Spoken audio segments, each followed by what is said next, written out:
கொள்கை இல்லாத கூட்டணி, இப்படி அதிமுக பாஜகவை விமர்சனம் செய்திருக்கிறார் சீமான். சீமான் இது கூட்டணி தொடர்பான ஒரு கருத்தை சொல்லியிருக்காரு. அதில் என்ன சொல்லியிருக்காருன்னு பார்த்தீங்கன்னா, அதிமுக அமைச்சிருக்கும் கூட்டணி ஒரு தேவையற்ற ஒரு கூட்டணியாக தான் பார்க்கப்படுது.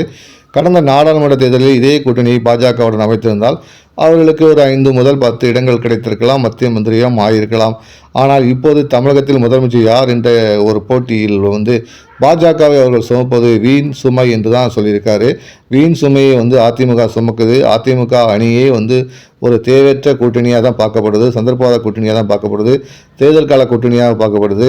அதில் கொள்கை அளவில் எதுவுமே இல்லை, கொள்கையற்ற ஒரு கூட்டணி தான் அதிமுக கூட்டணி அப்படின்னு விமர்சனம் பண்ணியிருக்காரு சீமான். அதே நேரத்தில் நாம் கொண்ட பாதையில் நாங்கள் தெளிவாக இருக்கிறோம், நாங்கள் எந்த அணியிலும் சேரப்போவதில்லை, வதந்திகளுக்கு நாங்கள் எப்போதும் வதந்தியாக தான் இருப்போம், நாங்கள் தொடர்ந்து தனித்து போட்டிடுவோம், இந்த முறையும் தனித்து போட்டி தான், அதில் எந்தவித மாற்றம் இல்லை என்றும் சீமான் தெரிவிச்சிருக்காரு.